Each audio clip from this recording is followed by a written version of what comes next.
시청자 여러분 안녕하십니까? JTB 아침 뉴스입니다. 전북 지역에는 현재 약한 비나 눈이 내리고 있지만 오전부터 점차 맑아지겠습니다.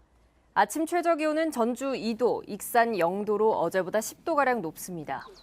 낮 최고 기온은 5도에서 7도의 분포로 어제와 비슷하고 미세먼지 농도는 오전 한때 나쁨 수준을 보이겠습니다. 내일 아침에는 영하 10도 안팎의 반짝 추위가 찾아오겠고 모레인 수요일 밤부터 목요일까지 비나 눈이 오겠습니다. 설을 앞두고 전통시장에서 사용할 수 있는 온누리 상품권이 불티나게 팔리고 있습니다. 항상 찬바람만 불던 전통시장에 적잖은 온기를 불어넣고 있습니다. 보도에 송창용 기자입니다. 설이 일주일 앞으로 다가오면서 전통시장이 서서히 활기를 띠기 시작합니다. 흥정 끝에 물건을 구입하는 손님이 꺼낸 건 현금이나 카드가 아닌 온누리 상품권. 추석 때 주고 설 때 주고 이렇게 꼭 시장 보라고 줘요. 그래서 고맙게 잘 쓰고 있어요. 상인들도 만족감을 나타냅니다. 자녀들이 부모님들한테 선물을 많이 해서 주나 명절 때 되면은 상품권 갖고 많이 나와서 매출에 도움이 됩니다. 2009년에 처음 도입된 온누리 상품권이 최근 불티나게 팔리고 있습니다. 전국에서 올해 1월분으로 3천억 원어치를 발행했는데 이미 거의 동났습니다. 시작하는 당일날 약 한 90% 이상 판매가 됐고요. 그리고 지금 추가 주문을 더 했고. 개인 할인율을 이달 말까지만 5%에서 10%로 한시적으로 높인 게 주요했습니다. 또 소득공제까지 받을 수 있어 소비자는 일거양득입니다. 10%라는 것이 저한테도 또 너무나 이문이 되고 이렇게 쓰는 것도 편리하고 재래시장도 살리고. 기업 등 단체에서 구입해도 이달 말까지는 5%를 할인받습니다. 이에 따라 2017년 600억 원을 넘어선 온누리 상품권 판매액은 올해 800억 원을 넘어설 전망입니다. 전통시장 상인들의 소득도 증가가 되고 있고요. 시장을 찾는 사람들이 많이 늘고 있어서 전통시장 활성화에 많이 기여를 하고 있습니다. 하지만 온누리 상품권 판매액이 크게 늘어나면서 전통시장 외 사용과 상품권 깡 등 부정 유통 가능성도 커지고 있어 감시 강화도 필요합니다. JTB 뉴스 송창용입니다. 전라북도가 새해가 시작되자마자 추경 편성을 추진합니다. 이미 올해 예산의 절반을 상반기에 쓰기로 했는데 최대한 빨리 많은 돈을 풀어서 가라앉은 경기를 부양시키겠다는 겁니다. 권대성 기자입니다. 올해 전라북도 예산은 7조 530억 원, 역대 최고 규모입니다. 그런데 새해가 시작된 지 한 달도 안 돼 추경 편성이 추진되고 있습니다. 전라북도는 빨라야 5월에나 하던 추경을 올해는 3월 말이나 4월 초에 도의회 승인까지 받을 계획입니다. 추경 규모는 2,500억 원 안팎으로 예상됩니다. 올해 본 예산의 67%를 상반기에 쓰기로 한 상황에서 추경 편성까지 서두르는 건 최대한 많은 돈을 빠르게 풀어 가라앉은 경기를 띄우겠다는 의도입니다. 상반기 불확실한 경제 상황과 고용 감소 위험에 선제적으로 대응하여 침체된 지역 경제의 활력을 도모하고자 합니다. 시군은 앞다퉈 지역 상품권 발행에 나섭니다. 지난해 5개 시군에 이어 올해는 5개 시군이 새롭게 상품권을 발행합니다. 10개 시군이 발행할 규모는 3,123억 원. 지난해보다 3배가 넘는데 상반기에 집중 발행됩니다. 정부는 발행액의 4%를 시군에 지원해 상품권 할인 판매를 돕습니다. 소비자들은 좀 더 저렴하게 상품권을 구입해서 물건을 살 수가 있게 되고요. 그다음에 지역에 이제 소비되는 것들이 전부 다 지역 경제 내에서 선순환되기 때문에 활기가 좀 일 것으로 기대가 됩니다. 전라북도와 시군의 대규모 재정 집행이 지역 경제 활성화에 마중물이 될지 주목됩니다. JTB 뉴스 권대성입니다. 전북대가 2020학년도 입학 전형을 발표했습니다. 의치대 지역인재 지원 자격과 수능 최저 기준을 완화한 게 특징인데요. 하지만 다른 학과에서는 지역인재 선발을 하지 않아서 거점 국립대로서의 책무를 소홀히 한다는 비난을 사고 있습니다. 조창현 기자입니다. 올해 전북대 입학 전형의 특징은 의학 계열의 지역 인재 지원 자격을 완화한 것입니다.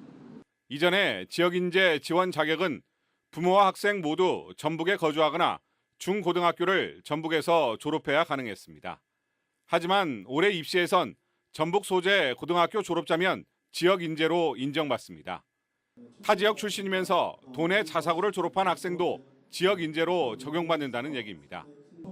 정시에만 있던 예체능 실기 전형을 수시에 신설한 것도 주요 변경 사항입니다. 2020학년도에도 의학계열 지역인재 선발 인원은 그대로 유지했고 수시 특기자 전형을 대폭 축소하고 일반 학생 예체능 실기 전형을 신설해서 학생들의 선택의 폭을 넓혔습니다. 그런데 전북대 입학 전형의 가장 큰 문제는 지역인재 선발에 매우 인색하다는 것입니다. 전북대는 의학 계열에서만 80여 명, 전체 모집 인원의 2%가량만 지역 인재를 선발할 뿐 일반 학과에서는 단 한 명도 뽑지 않습니다. 수시 전형 모든 모집 계열에서 정원의 10% 이상인 450여 명을 지역 인재로 선발하는 전남대와 큰 대조를 보이고 있습니다. 전북대를 제외한 8개 지역 거점 국립대는 해마다 수백 명씩을 일반 학과에서 지역 인재 전형으로 선발하고 있습니다. 지역 인재 전형을 많이 살려니까 우리 지역 애들이 이 지역에 돌아보고 이 지역에 봉사를 하지. 다른 지역을 많이 와봤자 다 떠나가는데. 전북대는 2021학년도부터 혁신도시 이전기관 관련 학과에 한해 지역인재 선발을 계획하고 있지만 극소수에 그칠 것으로 보여 거점 국립대 책무에 걸맞는 학생 선발 제도 변화가 필요하다는 지적입니다. JTB 뉴스 조창현입니다.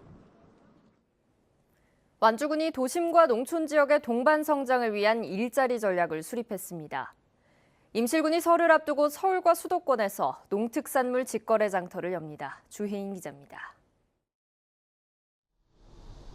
완주군이 기업 유치를 통한 도시명 일자리와 사회적 경제 일자리, 재정 지원 일자리 등 3트랙 일자리 정책을 추진합니다. 완주군은 수소 전기 상용차 관련 기업 유치를 통해 도시명 일자리 15,000여 개, 로컬푸드 원리를 활용한 사회적 경제 일자리 창출, 복지 차원의 취약계층 재정 지원 일자리 17,000여 개 만들기를 단계적으로 추진한다고 밝혔습니다. 임실군이 설을 앞두고 수도권에서 농특산물 직거래 장터 행사를 진행합니다. 임실군은 이달 말까지 자매결연 도시인 서울 강서구와 마포구, 양천구, 부천시에서 직거래 장터를 열고 치즈와 한과, 장류 등의 농특산물을 시중보다 저렴한 가격에 판매합니다. 남원시가 설 명절 기간인 이달 29일부터 다음 달 9일까지 읍면 소재지와 전통시장을 잇는 임시버스를 운행합니다. 임시버스는 7개 권역으로 나뉘어 오전 7시부터 오후 5시까지 하루 평균 4회, 모두 7대가 운행됩니다. 설 명절 기간 전통시장을 이용하는 시민들이 대중교통 이용에 불편을 최소화하고 전통시장에 활력을 불어넣겠습니다. 순창군이 취약계층 노인들의 무릎 인공관절 수술비를 지원합니다.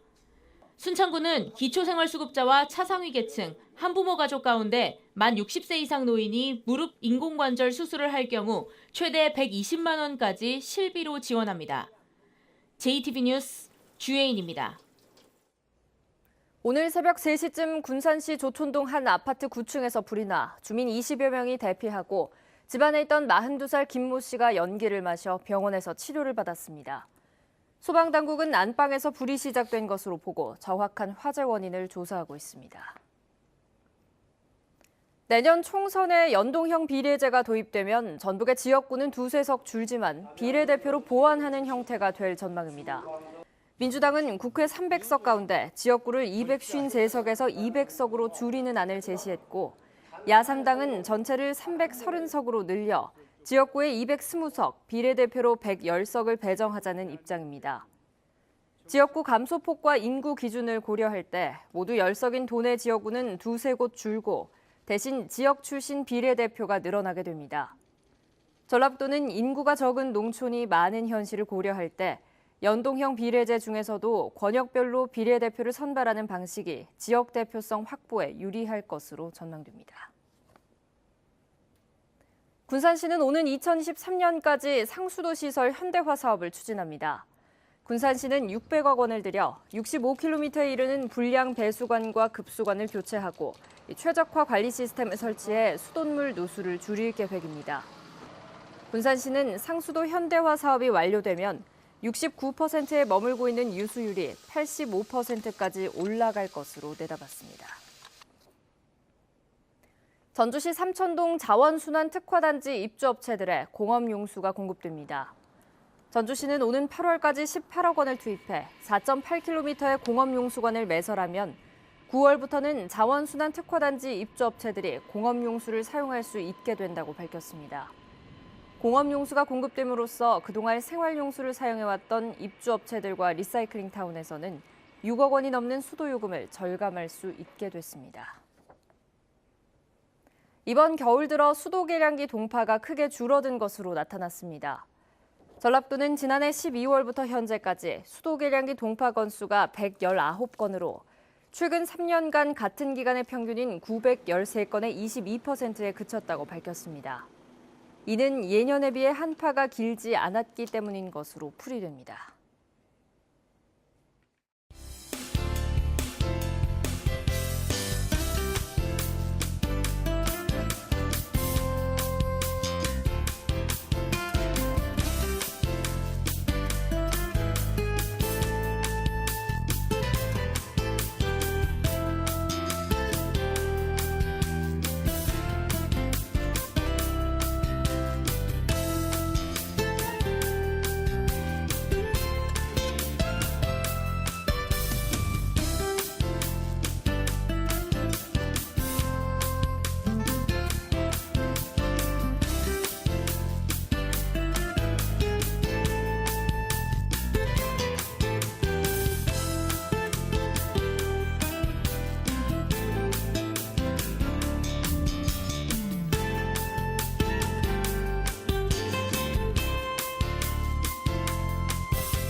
JTB 아침 뉴스를 마칩니다. 함께해 주신 여러분 고맙습니다.